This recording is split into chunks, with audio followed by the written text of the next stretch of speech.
Good evening. My name is Edward Sanshin Oberholtzer.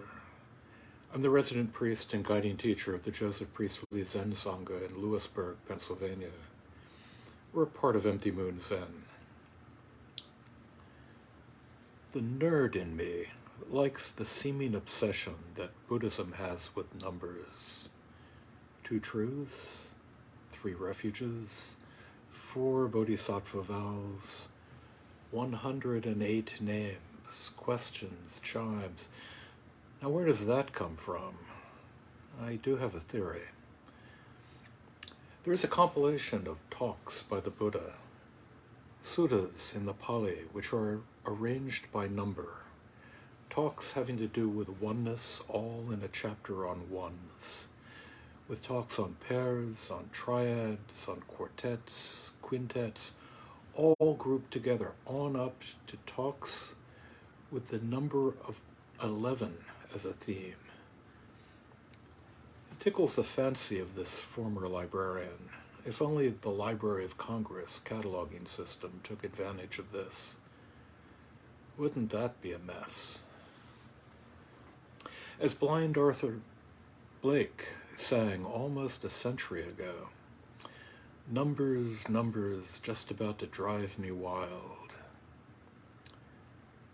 So, in the spirit of negation, I'd like to explore the koan found at Case 84 from the Blue Cliff record, Vimalakirti's Not To, where we find Vimalakirti asking Manjushri, what is the Bodhisattva gate to the Dharma of not to? Manjushri said, my idea is this. In all phenomena, there are no words, no explanations, no presentations, no consciousness. There is freedom from all questions and answers. That is the gate to the Dharma of not to. And in an aside, Suedo, compiler of and commentator on the Blue Cliff record, asked, what will Vimalakirti say? And then went on, I know all about that. Not to. We talk of dualities and of the essential wholeness of our world. You and I, both the same and both different. This is, in itself, the essence of the 2 truths, an essence pointed out by that second Buddha, Nagarjuna, to, not to, the relative and the absolute, the everyday and the boundless, and for Nagarjuna, both 2 and 1. The 2 simultaneously, both sides of a coin infinitely thin, a coin so thin that heads and tails, same and different, relative and absolute, are just the one thing. The distinction, if there is one, just a matter of which way you're looking at it. And how do we convey this? How do we understand this? For Manjushri, it is beyond words, beyond explanations, presentations, consciousness, beyond questions and answers, and yet, words are what we have to express the boundless. And expressing the boundless in words without getting stuck in those words is the work of koan practice. The Tao Te Ching, written almost 1,000 years prior to Bodhidharma, to Nagarjuna, to Suedo, lays it out. The way that can be spoken of is not the constant way. The name that could be named is not the constant name. We both know this, and we fail to know this. I want to know. I want to learn, to acquire skill and knowledge, a place for everything and everything in its place.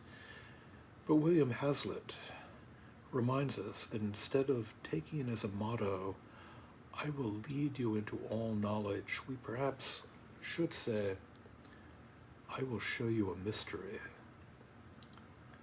a mystery like the names of things. One of the first accomplishments of man, of Adam, if we can give credence to the Hebrew Bible, is to have named the animals. Name something and you gain dominion over it. Think of the cultures where people are given a secret name, a name that must be kept from the eyes of those who would harm you. Find that name and you acquire power. And so we have Bodhidharma telling us, admittedly in a verse written down centuries after his death, that Chan, Zen, if you will, is a special transmission outside the scriptures, not depending on words and letters, directly pointing to the mind, seeing into one's true nature, and attaining Buddhahood. You need only turn to Mahasattva Fu, that master of the Diamond Sutra, to see this put into action.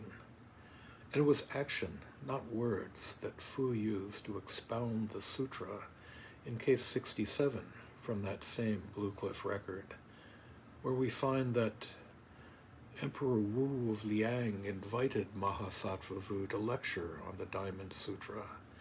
On the rostrum, Mahasattva Fu struck the lectern once with his stick and immediately climbed down. The emperor was astonished, as he often was. Master Ji asked, "Your Majesty, do you understand?" "No, I do not," said the emperor. Mahasattva Fu has finished the lecture. When Wittgenstein in his Tractatus Logico-Philosophicus wrote, "Whereof one cannot speak, thereof one must be silent," he was not pointing to a lack of ability, but to the clear fact that some things are beyond words. Some things are a special transmission outside scriptures, names that cannot be named. In the first koan of the Gateless Gate, Zhao Zhou responds to a monk's question, "Does even a dog have Buddha nature?" with the single word, wu. Yes, in Japan it becomes mu, and often in the West is rendered as no. And it is no, but it is also the boundless emptiness. And we should remember that form is exactly emptiness. Mu within Taoism can be rendered as absence, though Taoism posited a ground out of which both emptiness, or mu, and the 10,000 things arise.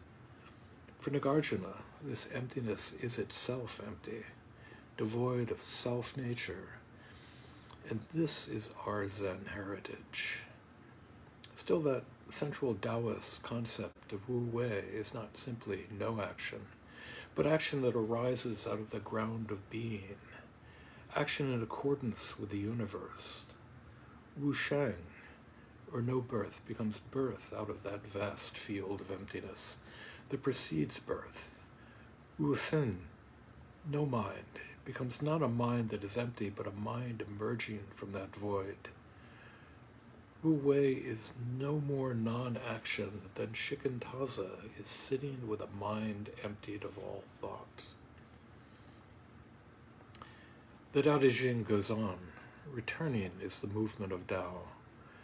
Weak is the functioning of Tao. 10,000 things under heaven are born of being. Being is born of non-being. It is this non-being, this Wu, this Mu. Here is the source of the Tao, and here's the stream to which we as Zen practitioners should look. Popular Taoism offered a path to immortality, but we, after all, offer immortality in this very moment. Here, sitting quietly on the Zafu. Wittgenstein, to turn to him once again, pointed out that if the present moment is timeless, then he who lives in that moment lives in eternity. Zen embraces the whole entire world, the entire universe, the 10 directions throughout space and time. Lao Tzu does the same. I always picture him in the Song of the Roof Hermitage, though perhaps it's Zhuangzi taking that nap, a nap that is in itself an awakening. But we're storytelling animals. We understand the world around us. We understand each other through this tainted medium of language. The Dharma is a gift that lives through being passed on, and passed on through words and texts. The very ones that Bodhidharma tells us are not that special transmission. Diane Katagiri famously wrote a book entitled You Have to Say Something. And this is exactly what I was told when I became a Dharma teacher. Just get out there and say something. Just talk. Lay your heart out. John Cage, the beat poet and composer and fellow traveler on the way, wrote, "What we demand is silence, but what silence demands is that I go on talking." And that Sufi poet and Bodhisattva Rumi reminds us that silence is the language of God. All else is poor translation.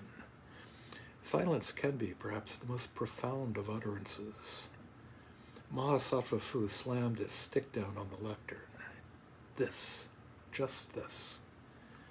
Fu was an expert in the Diamond Sutra, which has the Buddha ask his disciple Subhuti, "Has the Tathagata something he can preach?" To which Subhuti replied, "The Buddha has no doctrine to convey. The truth is ungraspable and inexpressible." And just so, one of the great scandals of that second Buddha, Nagarjuna, was his assertion that the Buddha had no Dharma to pass on. Out of this silence, what will Subhuti say? The Dharma of not to.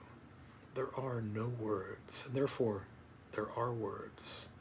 Words emerging from silence. Music sounding forth from that empty space between the notes. In perhaps John Cage's most infamous work, now known as 4 minutes and 33 seconds, a piece consisting of nothing but rest throughout each of its 3 movements, was first performed in an auditorium in Woodstock, New York. The windows opened to let in the breezes of a summer afternoon. The silence of the performance filled with the sounds of shuffling feet, of exasperated sighs, of coughs and sneezes, of people angrily pushing their seats back and making for the exits. And through those open windows of that hall, bird songs, wind rustling the leaves of the trees, the laughter of a passing pedestrian outside, the sound of a beating heart, music from the silence between the notes, the early evening quiet, the sound of the bell.